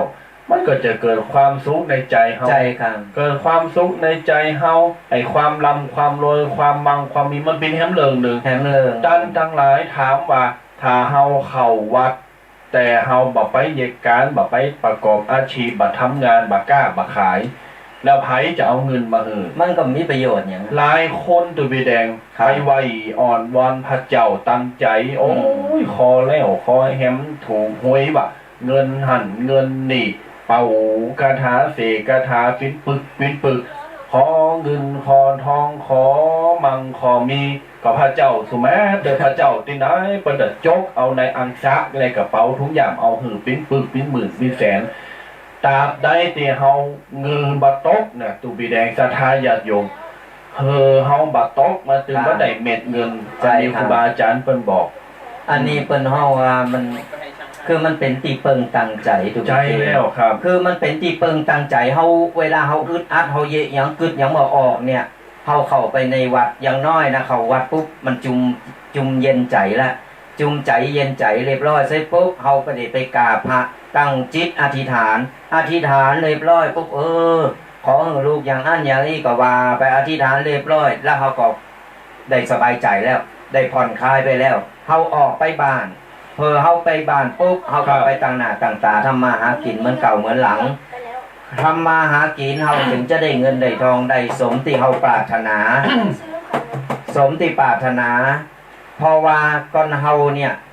อย่างที่ว่ามาขอป้อนพระแล้วปีกไปนั่งรอนอนรอ ครับ หอมซาวบาทปุ๊บวันนี้หวยจะออกเนี่ยพอเจ้าแม่ก็จะปัดเจ้าตั้งหลายตั้งโปงอย่างคือต่างๆนั่นน่ะได้เลขเด็ดมาเลยหอมซาวเนี่ยเขาโจมดีแล้ววันที่1เนอะปีกไปก็ไปนอนรออย่างนั้นรอหวยออก ครับ ไม่ใช่การเยี่ยงงานอย่างแล้วก็คือมันไปรอวาสนารอสิ่งที่มันบานบะมีตัวตนน่ะ ครับ แล้วเขาไปขอมันก็บะมีประโยชน์อย่าง ขอหมอกปองงามอุปกรณ์ งามคือมองเขาหายสบายเขาได้สบายใจหน่อยเขาได้ผ่อนคลายไปหน่อยนึงเขาสบายใจแล้วเนี่ยมันต้องไปหวังไปขออย่างตาบได้ก่อนเขาไปเหตุการณ์งานบัตรทำงานนะบะมีไผที่ไหนหรอกเขาจะได้เกิดมาที่ว่าบนกล่องเงินกล่องทอง ครับ เขาเกิดมากูคนเกิดมาไม่ได้หอบเงินหอบทองมาดู แม่ก็ทางวันเศรษฐีมีเงินเปิ้นก็ยังกล้ายังขาย ใจ ก็ยังมีกิจการงานทำอ่ะ ใช่ ครับ ก็เราจะมานั่งรอนอนรอวาสนาโจกลาภวาสนาเดี๋ยวอันนั้นโอ้อย่างที่ว่าที่เป็นฮิตมาอยู่พักหนึ่งเนาะที่ว่าอันนี้ไล่สดมาปุ๊บเอาแจกเงินแจกกันเนี่ยโอ้ก็เอาตีแต่แล้วนะเป็นข่าวโดนจับกันจัดหนักก็เป็นเนี่ยมันบ่มีไอ้อย่างที่มันลงหล่นโดยเดือนหล่นลงมาแล้วก็เขาอัดปรารถนาเรียบร้อยใช่ว่าเขาลูกมีตั้งตั้งหล่นลงมาเลยมันก็บ่มีเพราะฉะนั้นแล้วมันต้องแลกโดยอย่างเงินแรงงานโดยความคิดครับก่อนกูสิ่งกูอย่างก่อนเฮาบ่ออกแห้งมันจึงบ่ได้แม่นเนาะบ่ได้เงินบ่ได้ทองบ่ได้ออกความคิดบ่ได้บ่มีโหคิดหยังมันก็บ่ได้เงินได้ทองมาสังเกตพอคนที่เพิ่นโหคิดดีเพิ่นมีสติเพิ่นตั้งมั่นมีสติอยู่เพิ่นสามารถคือได้กล้าได้แล้วเพิ่นมีความคิดใหม่ๆที่จะเอาอันนั้นอันนี้มาแปลเป็นเงินเป็นทองเนี่ยคือเพิ่นสมปรารถนาครับอันนี้คือเหตุผลขอติเก่าตีเข่าโตของเฮาง่ายๆแล้วก็เฮาจะได้ปรับได้ถูกเหตุผลที่เอามาตึงมือตึงวันใจว่าโอ้ญาติโยมฟังแล้วก็ละเลยปล่อยไปแม่นหุสนใจหุได้แต่อะไรจะต้องเงียงหูฟังแล้วก็เปรียบเทียบว่ามันเต็มแต่ของไหนเต็มแต่นี่มาถึงสุดท้ายที่สุดขอที่10อย่าพ้นทุกข์จนถึงพระนิพพานอันนี้ถึงที่สุดของที่สุดในการเข้าวัดเป้าหมายของการเข้าวัดหมายถึงว่าการสร้างความดีเป้าหมายการเข้าวัดหมายถึงว่าการที่เฮาต้องการบุญต้องการบารมีการเข้าวัดเฮาต้องการความสงบพบนิพพานตามดังหลายเวลาเป็นนางภาวนานั่งสมาธิหรือกรรมอธิษฐานต่างหลายที่ครูบาอาจารย์พระเนรเป็นนำที่ตามดังหลายเคยสูตรมันจะมีต่อใต้ว่าขอให้ถึงดวงแก้วขอให้ถึงพระนิพพานอย่างต่างๆจะลงท้ายด้วยคำว่าพระนิพพานนี่เป็นการอธิษฐานเพื่อที่จะให้ฉันเนี่ยเวลาตายไปแล้วเนี่ยขอหือดวงจิตเข้าไปสู่ความสงบพบสวงสวรรค์อันนี้คือเวลาเข้าวัดแล้วจะต้องการในพบพระนิพพานก็คือพบความสุขความสงบดังนั้นญาติโยมสาธุชนต่างหลายเฮามีหน้าที่เข้าวัดก็จะต้องเข้าวัดตามหลักตามเกณฑ์นะครับจะต้องเข้าวัดตามหลักตามเกณฑ์เหตุปัจจัยข้อมูลต่างหลายเนี่ย10อย่าง10ข้อ10ประการญาติโยมฟังพอแล้วมันแต้มแตกสรุปความว่า1เหตุผลที่เข้าวัดหลักลอยคอยงานสังขารแก้เคล็ดหมอพอใจพระไม่ละประเพณีสร้างความดีแก่ชีวิตผูกใจติดพระศาสนาใฝ่ฝันหาความสุขและอยากพ้นทุกข์พระนิพพาน10ข้อนิยโยม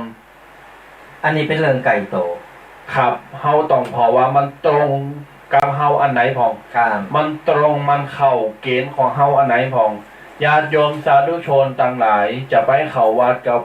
หวังปึงตุเจ้าอย่างเดียวโอ้เข้าวัดสาการวัดสาปฏิมาตานขนมนมเนยกันเป็นถังเป็นถันไหลเป็นโตกูไปขอดีกว่าเฮ้ยกูจะไปเล่งหมูใส่ล้ำใหญ่เดี๋ยวมันน้ำล้ำใหญ่เราดูแดงเอาใส่หมูล้ำใหญ่มันก็ได้เหมือนกันหาไปขอน่ะตุเจ้าคนว่ากล้าขอกูก็กล้าให้นั่นเป็นต้นนี่ก็ขอฝากคือการญาติโยมท่านสาธุชนเด้ออะละญาติโยมสาธุชนต่างหลาย9 โมงปลายแล้วขออนุญาตเปิดสายหน้าไมค์เด้อญาติโยมเด้อขออนุญาตเปิดสายหน้าไมค์ตักตายคือกำลังใจแก่กันและกันเนาะ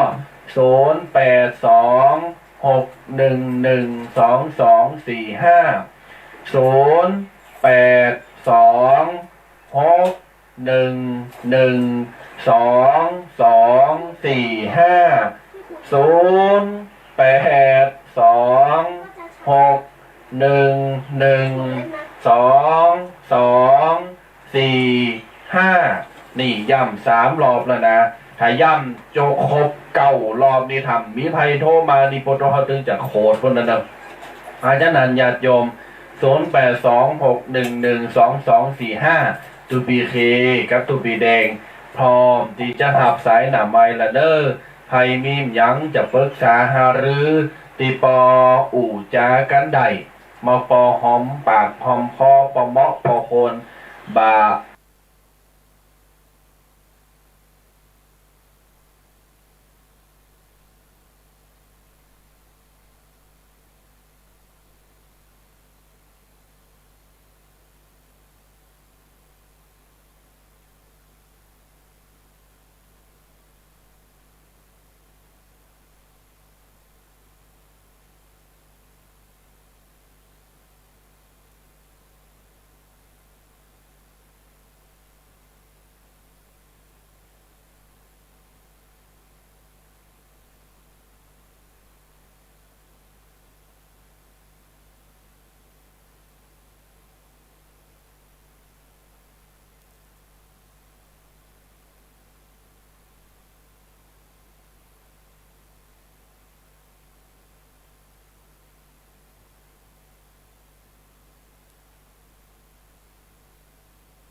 ถูกไหม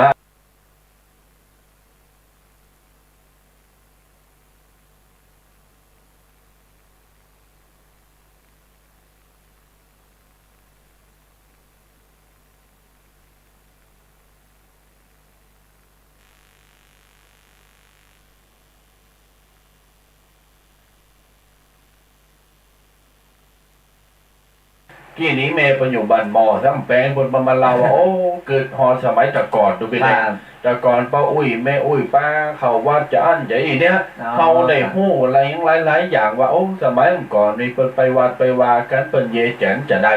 คือสมัยแต่ก่อนนี่ตุกปีเคสมัยแต่ก่อนนี่โอ้ยตอนตุกปีเป็นละอ่อนนี่นะครับ โอ้ยมันโมนนะครับ มันโมนนะขยมนี่ลุ่มตัวตุเจ้าพันเนนเวลาไปกุมบาทนะครับ ตุเจ้าเพื่อก็จะกุมบาทไปแล้วจะมีขยมตีกล้องตีมองไปมองมาแล้วเนอะอ่ะแล้วก็มีขยมยู่ล่อตัวก้น อืม เป็นปุกเป็นโพโอ้ ครั ย บ โมนงัน แล้วก็คนนี่เพอวันศีลนั้นทำวันพระอย่างนี้นะเพิ่นก็จะวันโกนเนี่ย ครับ หอบผ้าหอบสาดหอบหมอน เข้ามาโอ้ยนุ่งขาวห่มขาวเข้ามา ครับ นอน วา วัน นอนวัดกัน เนี่ยมันโมนอ่ะ อืม เขาไปหันสมัยแต่ก่อนเนี่ยมา ครับ มาสมัยประเดียวนี่โปโตประตูวัดนี่เปิดแล้วเปิดแถมเจาะเป็นหูกี่ตี ครับ คนนะดึงตั้งหน้าตั้งหลังตั้งข้างเจาะหมดโอ้ยรอมีกะ ครับ มีกะเป็ดกะไก่กะไอ้หยังหมูลนเข้ามาโลเนี่ยแต่ว่าไอ้เปิดห้องประตูวัดเปิดตลอดมีคนเข้าแต่ประตูคุกนี่ปิดแน่นแล้วแน่นแถมนี่รูก็เข้าจะก็ล้นนะจะก็ล้นคอกล้นคุกเนี่ยเนี่ย ครับ สถาญาติโยม บัด ส เดียว มัยประเดียวมันเป็นอย่างอี บาเดียวเมื่อก่อนหอบถุงเหมือนกัน อ่า ถุงบอหอบกระสอบเอามายังคือเอามาใส่มาม่า เอามาใส่ข้าวซุปครับ เนี่ยสถาญาติโยมมันเฮาอย่าบัดนี้ละดีหรือเฮาถึงได้เอาเริงนี่มาอู่มาจ๋า ครับ กันเนี่ยเพราะว่ามันก่อนเฮาบ่อู่บ่เอามาอู่เลยมันก็จะลืมมันเป็นเรื่องไก่โต ครับ ไก่โตที่เฮามองข้ามไป อืม มองข้ามไปมองการมองตังไก่ไปจิ๊ก ครับ ๆแต่ว่าไอ้ตังหลังเนี่ยละ อืม ละไว้เนี่ยเขาเลยเอามาสารมาประสานมาเป็นกระบอกเสียง ครับ มาอู่มาเอ่ยหรือสดาญาติโยมเพอว่าสดาญาติโยมจะได้กึดได้แต่เนาะตีตูปีเดือนสองเพิ่นเอามาอู่มาเอ่ยกัน มันก็เริงแต่เริงจริงเฮานี่คือเฮาเอาเริงปัจจุบันเริง ครับ เริงปัจจุบันเริงแต่เนี่ยมาอู่มาเอ่ยกัน ใจครับ เอาละจะย่ำเบอร์แฮมกัมเนอะอย่ายอมห่างหายไปละมีแค่สายเดียวเนาะ08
มาละเนอ8396เจริญพรอูจ๋าสามารถโทรมาหากันได้เนอญาติโยมเนอสามารถโทรมาหาได้ขออนุญาตเปลี่ยนเบอร์หน้าไมค์เนอญาติโยมเนอเพราะเบอร์นี้เป็นเบอร์อินเทอร์เน็ตก็จะได้โอนย้ายเบอร์มาให้เบอร์หนึ่งเป็นเบอร์ตามามภาพละกันเนาะสแตนบายเปลี่ยนเบอร์เนอญาติโยมเนอเบอร์หน้าไมค์ให้เบอร์หนึ่งอ้าว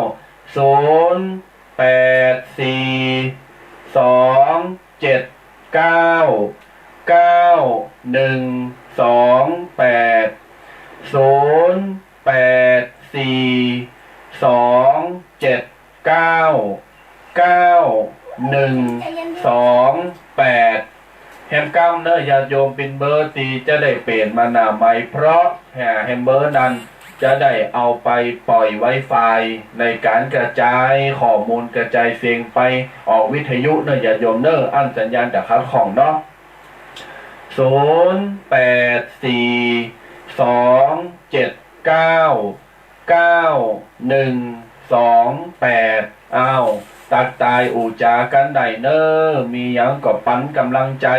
แก่กันในการใดในช่วงนี้ก็ตั้งใดฝุ่นตกฟ้าห้องก็ดูแลสุขภาพกันด้วยตั้งป่าสร้างละปูนนี่ตกตั้งแต่ปูดพ่อ2-3 วันก่อนละดูปีแดงเมื่อเดี๋ยวนี้งองอบอ่ะเมื่อเดี๋ยวนี้เงียบเหงาเศร้าซอยบดกับบดจะแดดกับบแดดอย่างฮื้อก๋อมเย่เพราะฉะนั้นแล้วเฮาไข่คือฝุ่นมันตกตื้อมือตื้อวันมันได้เลยโมนอ่ะเจ้าสนต้องใหญ่วันบอกว่าได้เหมือนกันตัวดีแกฮะเมื่อเดียวมันหาลำไยอยู่เนาะเพิ่นไปเอาลำไยเพิ่นกำลังโหนกันตอนนี้ครับบางคนเนี่ยตอนนี้กำลังฟังอยู่ในเปิดวิทยุไปโตยแล้วก็เด็ดลำไยไส้ลำไยไปโตยนี่โมนนี่เนาะมันโมนนี่ไผขายไผที่ว่าขายได้ลำไยได้ราคาหรือว่าขายดีได้ดิบได้ดีนะได้เงินหลายได้เงินนักจะไม่ลืมเนอะไม่ลืมเนอะกระถินมองน้อยยังมีตอนนั้นที่ไปชอบเลยยี่เลยกันอันผมเกี่ยวเนอะเรื่องนี้เนอะรับผิดชอบตัวเดียวเนอะรับผิดชอบเองนะครับเนอะออกตัวไปก่อนอ้าวญาติโยมสาธุชน0842799128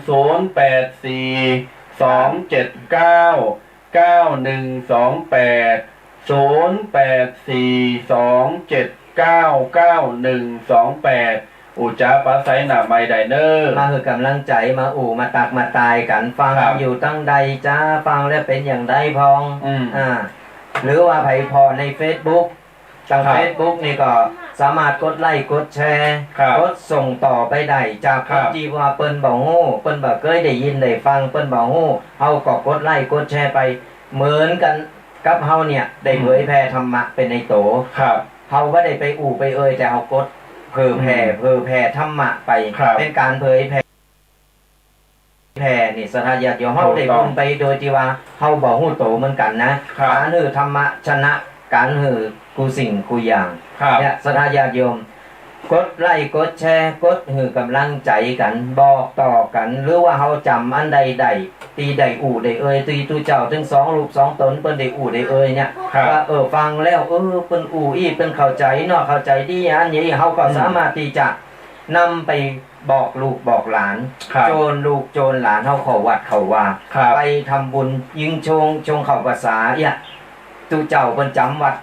จำภาษากันอยู่ในวัดในว่าเข้าไปไปไปตักไปตายไปทักทายกันหรือว่าไปสนทนาธรรมกันเนี่ยก็ไปได้เนอะสดาญาติโยมวัดตีไหนตีมันไก่วัดเฮาไก่เฮาก็สามารถที่เข้าไปได้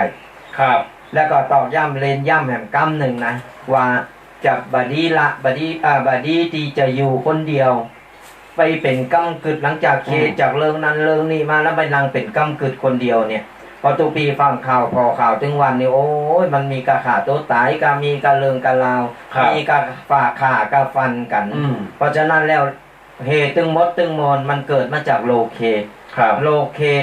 คือกึดละหาตั้งออกบ่ได้หาตั้งออกบ่ได้ก็ขาตัวตายว่าโอ้ยโดนโควิดแล้วก็ธุรกิจล่มเหลวตกงานกับกูสิ่งกูอย่างเนี่ยมันคือปัญหาเฮาต้องคิดว่า คือกูคนน่ะมันมีปัญหาเหมือนกันหมด ครับ เขาค่อยๆแก่เอา ปัญหาเพิ่นมีไว้หือแก่ ครับ ไม่ได้ว่ามามีไว้หือหนีหรือว่าหนีไปฆ่าตัวตายหรือหนีไปทางอื่น เพราะมันการหนีมันอย่างไรมันจึงหนีมันปล้นอยู่แล้ว ครับ เพราะฉะนั้นแล้วเนี่ยเฮาในเมื่อเฮากล้าทำเฮาก็กล้าครับ ในเมื่อมันผิดพลาดไปแล้วในเมื่อมันเป็นอย่างอี้มาแล้ว คนอื่นก็เป็นเหมือนกันเฮาก็ค่อยๆแก่ ครับเพราะฉะนั้นแล้วก็ขอเนื้อฝากกับญาติโยมถ้าสมมติว่าคือถ้าตั้งออกบ่ได้ ครับ ได้ที่สุดก็อย่างที่ว่าไปนะหาวิธีเข้าวัดกัน ครับ หาวิธีเข้าวัดไปหาพระหาเนนตลอดจนถึงจะไปลืมปอลืมแม่ ครับ ปรึกษาเปิ้นมีหยังก็ปรึกษาผู้หลักผู้ใหญ่พร้อมหยังเพราะเปิ้นมีประสบการณ์มา ใช่ ละ ครับ จะไปขามโหขามเก่าเปิ้นดันนี้เป็นต้นเพราะฉะนั้นถ้าเฮาปรึกษาเปิ้นใดแล้วเฮาก็จะสบายใจขึ้นไม่มากก็น้อย ครับ ไม่มากก็น้อยขอฝากกับญาติโยมสาธุชนตะกี้นี้บอกว่าเหตุผลที่เฮาเข้าวัดมี10อย่าง ครับ ต่อไปเหตุผลที่เฮาบ่เข้าวัดอันนี้เอาสั้นๆง่ายๆ ก็มี8อย่าง โอ้มีแปดอย่างเหมือนกันขนาดสั้นนะ เหตุผลที่บ่เข้าวัดนี่นะ นึกว่ามีหนักแล้วนี่ มันมีหนักอันนี้เอามา ย่อๆ ใกล้ๆโตพอเฮา ไก่โต มี8อย่างมาฟังกันที่บ่เข้าวัด1หมดศรัทธา ครับ เบื่อระอาธรรมะ โอ้ ไม่มีพระใบหวย อ่า นึกว่าไม่มีทางรวยเพราะการทำบุญ จ้า หมดแหล่งหาทุนเพราะยืมเงินตู้เจ้าไม่ได้ ได้แล้วไม่ส่งคืน อืม นั่งนอนเดินยืนมันไม่สะดวก มีพักมีพวกเป็นอันธพาลนี่ อันนี้คือ8อย่าง แปด เอาก็อธิบายแล้วไปตีความหมายเอาตัวเดียว ครับ ถึงว่ามันหมดศรัทธานี่นะครับ อันนี้เราจะยกตัวอย่างอย่าง ก็เดี๋ยวก็ยกตัวอย่างเนาะครับซ้ายกับรถไปแดงเนาะเจริญพรสาธุที่ไหนก็อ๋อสันทรายเนาะแม่ฟังจากวิทยุกะอ๋อสัญญาณเป็นจะได้ตะปุ้นดีเนาะชัดเนาะโอ้ยแม่เอ็กใส่ไมค์ก่อนได้เดี๋ยวนี้ได้ เป็นสิ่งที่ เป็นกำลังใจแม่เหมือนกันเด้อยินดีเด้อแม่เด้อเอาอนุโมทนา ไปสา อันนี้เป็นเอ็กแจกก็ดู สิ่งโนกาลเวกเด้อเป็นสิ่งดีเด้อ ครับ น่าจะสงสัยเป็นน้ำห้องเขา อันนี้นักกาลเวกตัวแดงโนกาแกก็ฝากไว้กับญาติโยมสาธุชน8อย่างตะกี้แล้วก็10อย่างเจ้านี่มันตรงกับขอไหนคลองตันดังไหนท้ายที่สุดตึงมดตึงมอนแล้วมันอยู่ที่เฮา ครับ เหตุผลนี่เป็นแค่ส่วนประกอบ ข้ออ้าง ข้ออ้างบ่ได้ใครจะเข้าวัดจะได้มันก็ตึงมีเหตุผลที่จะเข้าวัด ไอ้หมอที่มันบ่เข้าวัดมันก็ตึงมีเห มัน ตุผ ต้อ ล งมีมันถึงว่าอย่างนั้นมันก็ถึงมะเขาเหมือนเจ้าสักซิปโตซิปเจอไปมันก็ถึงมะเขา ครับ ว่ามันมะเขานี่ แม่นบ่ครับ แต่ว่าคืออย่างน้อยเนี่ย เอามีวัดมีวาอยู่ ครับ ในเป็นใจบ้านเป็นหัวใจของหมู่บ้านนะครับ เขาจะไปละไปลืมอย่างน้อยเขาก็ต้องเข้าไปอย่างน้อยไปไปพูดไปหันไปจวยไปอย่างเนี่ยคือเป็นการที่ว่าเขาก็ยังทนุบำรุงเขาได้รักษาขนบประเพณีของเขาเอาไว้ ครับ ก่อนเขามาเข้าวัดนี่เลยบักไก่บักกายจังตุเจ้าอย่างที่ว่าจังตุเจ้าต้นนั้นจังตุเจ้านี่จะไปอาคติ ครับ อคติก็ใจคือคนเฮาก็มีอคติบ่ว่าหยังก็ตาม แต่มันบ่มีความเจริญ ครับ มันมีก็อยู่บ่มีความสุขหรอก ถูกต้อง คือเฮาไปอคติเปิ้นโตเฮาบ่มีความสุข ครับ เมาก็คือวันนี้โอ้จังมันเนาะเปิ้นกายเปิ้นนั่งเปิ้นอยู่เปิ้นอย่างตู้เจ้าเปิ้นอยู่ในวัดเปิ้นจังตู้เจ้านี่มันอย่างนั้นเยอะคือแล้วไผเป็นคนตู้เจ้าเปิ้นจะฮู้เรื่องนี่ เพิ่นสบายใจอยู่ เปิ้น ใน ส วัด บายอยู่ในวัดแต่โตเฮาเป็นตูกะ อืม กึดอยู่อันนี้กึดอยู่ ครับ กูไปยืนทื่อนี่มันไปไหนมันได้ไม่จะย้ายออกไปมันได้ไม่จะคือสารพัดอย่างนี้คือใจเฮาเป็นตุก ครับ เพราะฉะนั้นแล้วอคตินี่คือชื่อว่าอคติมันบัดดีทั้งหลายทั้งมวล ครับ เพราะฉะนั้นน่ะสนาญาติโยมวัดเป็นใจบ้านของเฮา อยู่กลางบ้านของเฮาเป็นตีเปิงตั้งใจของเฮาเพราะฉะนั้นเฮาไป ยื้อไปอู่ไปไปตักไปตายยิงคนเฒ่าคนแก่ปอเฒ่าปอน้อยปอหนานนี่ ครับ เข้าไปอู่ไปพอแล้วตุเจ้าอย่างน้อยเพิ่นก็มีกำลังใจ ถูกต้อง มีกำลังใจในการศรัทธาเพิ่นก็บ่ละบ่ลืมเฮาเนาะเพิ่นก็มีกำลังใจในการที่จะพัฒนาวัดวาอาราม ครับ มันมดมันใสมันดีมันดูงาม ครับ ศรัทธาญาติโยมเพิ่นก็จะหลั่งไหลจะโต้ยเข้ามา ก่อนเฮามามาเอาดูตุนี้ขี้เหล้าเก่ามาเอาดูตุนี้อย่างอันอย่างอีต่างๆนานาแล้วก็คนนั้นก็คนนี้ก็แล้วตุเจ้ามันจะอยู่ได้มันก็ไปกัน ครับ ตุเจ้ามันก็ไปนี่ไปปุ๊บตุเจ้าไหนมาก็อยู่บ่ได้ตุเจ้าไหนมาบัดดีบ่รอเนี่ยแล้วสุดท้ายมาตุเจ้าไปหมดแล้วไผอยู่อ่ะ ก็มันนะกะมันมาโบส มันก็โบสเนี่ยบางคนนะบอกว่าเนี่ยตุปีเกมตุเจ้านี่ก็บ่ได้ดังใจตุเจ้านี่ก็บ่ได้อย่างอันอย่างนี้ก็ใครได้ดังใจโตเก่าก็โตเก่าต้องมาโบสเองมันจะได้ดังใจได้ดังใจเนี่ยโตเก่าอยู่เลยเต็มตีเลยทีนี้ไม่ไปว่าเขาหรอกครับ เนี่ยมันบ่มีไอ้หยังที่มันได้ดังใจกูสิ่งกูอย่างครับคือร้อยจิตร้อยใจลูกหลายปอหลายแม่ครับคือเฮาต้องปรับเข้าหากันอันนี้ผิดพลาดเนอะตุลุงตุปีอันนี้บ่ดีเนอะเฮาก็ค่อยๆค่อยๆจ๋าค่อยๆปรับเข้าหากันปรับเข้าหากันแล้วเนี่ยกูสิ่งกูอย่างในเมื่อมันปรับหรือว่าหันหน้าเข้าหากันแล้วมันก็จะลงเอยด้วยความเรียกว่าทำอย่างก็ดีทำอย่างก็สำเร็จครับแล้วฝากกับญาติโยมสาธุชนทุกท่านต่างๆหลายละญาติโยมกระเดียวก่อจะได้ยุดยอบยั้งในรายการวาทธรรมกำยองพี่น้องศรัทธาสาธุชนต่างหลายตีหับฟังอยู่ในคลื่นความถี่104.50 เมกะเฮิรตซ์นั่นแล้วก็อนุโมทนากันหนักกันหลายเนอติดตามหับฟังกันบ่ว่าจะเป็นจองต่างไล่สดกาบ่ว่าจะเป็นจองต่างวิทยุคลื่นความถี่104.50แล้วก็บ่ว่าจะฟังทาง YouTube เหตุใดนั่นก็ตามถ้าทายาติโยมก่อเวลาฟังแล้วจะไปนั่งฟังบ่ได้เก็บเอากำอูกำจ๋าเก็บเอาสิ่งที่เป็นธรรมะแล้วก็เก็บเอาสิ่งที่มันมีคุณค่าเก็บมันสิ่งที่มันมีประโยชน์เอามาปรับเอามาใจเอามาเกิดว่าตุเจ้าครูบาอาจารย์ตนนั้นตนนี้เป็นอู่มันแท้เฮ้ยก็เอาฮาร์ดเอามาใจกำอย่างแล้วเฮาก็จะเป็นคนเป็นมนุษย์ที่สมบูรณ์แบบที่สุดคือครับการที่เฮา การที่เฮาจะมาเข้าวัดเข้าวาการที่เฮาจะฟังธรรมะจากครูบาอาจารย์หลายๆรูปหลายๆตนนี่สาธญาติโยมเหมือนทุกปีถึง2 ตนเหมือนกันนะกรรมใดที่มันสมควรกรรมใดที่มันเหมาะมันควรเฮาก็เก็บไปปรับไปใช้ในชีวิตประจำวันกรรมในที่มันบ่เหมาะบ่ควรเล่นพ้องอาหยังพ้องอันนี้เฮาก็วางไปผมต้องเก็บมาใส่ใจการฟังธรรมะฟังบ่ใช่ฟังว่าสักแต่ว่าฟังถึงวันฟังธรรมะถึงวันแต่บ่เอาไปปฏิบัติมันก็บ่มีประโยชน์หยังฟังแล้วก็ฟังหูซ้ายออกหูขวาไปมันก็แล้วไปลืมไปบ่มาปฏิบัติอาหยังก็ตามนะก่อนเฮาฮู้แล้วเฮาบ่เอามาทำบ่มาปฏิบัติบ่มาปรับใจมันก็บ่มีประโยชน์เพราะฉะนั้นแล้วเฮาทำอันไหนดีกรรมใดดีกรรมไหนดีสมควรที่จะเอาไปปรับใจกับชีวิตเฮาก็ไปปรับใจกับชีวิตของเฮากรรมใดดีว่าตุเจ้านั่นอย่างอันนี้มันต้องเอาไปเล่าไปนินทาก็คือมันเป็นการเล่นโมนเขาจะมาฟังธรรมะสมัยบัดเดียวอย่างตีตูปีวาว่าคือเก่าก็เอาล่ะ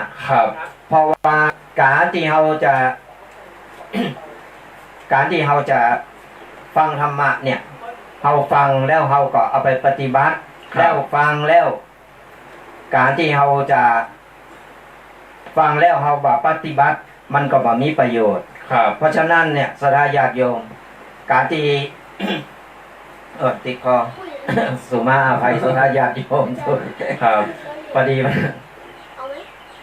ตุปีเคต่อเลย ต้องกินน้ำขิงไงครับกัน ครับญาติโยมโดยรวมแล้วเฮาฟังแล้วจะต้องไปปฏิบัติมันถึงจะเกิดประโยชน์มันถึงจะเกิดผลถ้าฟังแล้วละเลยไปลืมไปมันก็มีประโยชน์ประยำอย่างเนาะนานๆฝากกับญาติโยม ศรัทธาสาธุชนไหว้ละเนื้อญาติโยมสาธุชนต่างหลายปันป้อนละเนาะจะได้อนุโมทนากับญาติโยมปอออกไม่ออกสาธุชนคนดีมีบุญเฮาเจ้าข่าตันต่างหลายวันนี้ก็ถือว่าเป็นวันตีสดใสตามป่าสร้างละปนเฮาก็มีแดดยังจุ่มยังยินอยู่เนอะแฮมเบิร์ดหนึ่งขอฝนตกมากันเนอะฟ้าจะไปห้องลมจะไปแหงพายุขอจะไปมีเนอะ กระเดียวลำคนที่ก็ลงลำไยว่าทุกเจ้าพี่อูอันไง มันฮ้อนล่ำไปมันฮ้อนล่ำไปเนาะ ก็มันตามธรรมชาติเนาะตามธรรมชาติฤดูของเปิ้น ครับ เขาก็ต้องตามนั้น ครับ เขาก็ไปฝ่าไปฝืนเปิ้นก็บ่ได้ ครับ เพราะฉะนั้นตามธรรมชาติเปิ้นจะตกจะฮ้อนเขาก็ต้องอดทนพอเปิ้นอั้นปัจจุบันผ่านร้อนผ่านหนาวผ่านฝนมาเนี่ย ครับ ผ่านมาหลายฝนหลายน้ำหลายเขาก็ต้องอดทนในเมื่อเขาอดทนมาตั้งกี่ปีมาแล้ว ครับ ตั้งแต่อ่อนแต่ออกมาเขาก็อดทน ใจแล้ว แหมคนอื่นตีอื่นเปิ้นยังนักหรือเขาเกิน อืม นี่ ครับ เขาก็ต้องกึดอย่างอี้แล้วเขาก็สบายใจ ครับถูกต้องวันนั้นขออนุโมทนาทุกเสียงทุกสายติดโทรศัพท์กันมาตยแล้วก็ขอขอบคุณทุกยอดไลค์ทุกยอดแชร์ ทุกผู้ฟังผู้ชมเนอะตลอดจนถึงญาติโยมที่มาชมมาฟังกันในรายการวาทธรรมกำยอง ขออนุโมทนาอย่างที่สุดไม่ว่าญาติโยมจะฟังใหม่ไม่ว่าญาติโยมจะเคยฟังมาแล้วฟังแฮมฟังแล้วฟังแฮมก็ได้ประโยชน์กันอยู่เป็นกูเป็นกิมกันไปเมื่อๆเนอะญาติโยมศรัทธารักตุรักพระไปนานๆเนอะญาติโยมเนอะบำรุงพระพุทธศาสนาไปจนกว่าชีวิตของคุณเฮามันจะได้จบจะได้ยุดยอบยั้งไปวันต่างหน้าขออนุโมทนาในโอกาสนี้เนอะขอนิมนต์ตุบิแดงปันปอนนะครับเนอะ คนเฮาอยู่ได้ถึงวันนี่นะสถานญาติโยมอยู่ได้ก็เพราะบุญ เพราะฉะนั้นเฮาบัดดีละบัดดีลืมสั่งสมบุญไปละเล็กละน้อยวันละเล็กละน้อยเพราะว่าเป็นการสร้างคุณงามความดีทำความดีอะไรอย่างก็ตามเนี่ยเป็นบุญเป็นกุศลทั้งนั้น เพราะฉะนั้นเฮาบัดดีละบัดดีลืมเล็กๆน้อยๆก็เป็นบุญทำบุญทำกุศลไปเถอะบุญช่วยเหลือเฮาได้ในยามที่เฮาขับขันสุดท้ายนี้ก็ทุกปีได้ปู่ได้เอ้ยได้ทองได้กระตุกปีเคกันมากก็ไก่สมควรแก่เวลาที่เฮาจะได้วางลงปงเอาไว้เพราะฉะนั้นแล้วก็ฝากกษัตริย์ญาติโยมกันเนอะบัดดีละบัดดีลืมและก็บัดดีลืมเอากรรมน้ำทำคำสอนที่ทุกปีถึง2ได้นำเอามาอู่มาเรานี่เอาไปปฏิบัติเอาไปประพฤติเอาไปคิดก่อนแล้วก็นำไปปฏิบัติปรับใจในชีวิตประจำวันของเฮาแล้วชีวิตเฮาก็จะอยู่อย่างมีความสุขใจสุดท้ายนี้ก็ขอศรัทธาญาติโยมจูผู้จูคนที่กำลังสดับรับฟังอยู่ในขณะนี้ขอจูผู้จูคนบุญรักษาปกปักรักษาจูผู้จูคนนึกเงินนึกทองก็ขอได้เงินได้ทองแล้วก็เดินทางไกลๆก็ขอแคล้วคลาดปลอดภัยมีโจกมีใจกันจูผู้จูคนใจโยใจยะวระดิถีขอปันป้อนดีคือกันโตนาพ่อแม่ปิตาเอาอาหน้าป่าฝูงหมู่สัทธาญาติมิตรขอจุงสุขสันต์เหมือนกันทั่วทิศบ่ว่าเผ่าโผยิงใจฟังทำกันแล้วสุขใจสุขกายอยู่ดีสบายหายโรคโศกเศร้านำทำคำสอนพระพุทธเจ้าจุงยึดถือเอาจะไปละมีคนนับถือฤทธิเตจะเจริญก้าวหน้ายาวนานคือพ้นจากทุกข์สุข3ประการอายุยืนนานเหมือนกันตัวหน้าเหมือนกันตัวหน้าอยู่ดีมีสุขอนุมันความยืนกูผูกูคนเด้อขอเจริญพร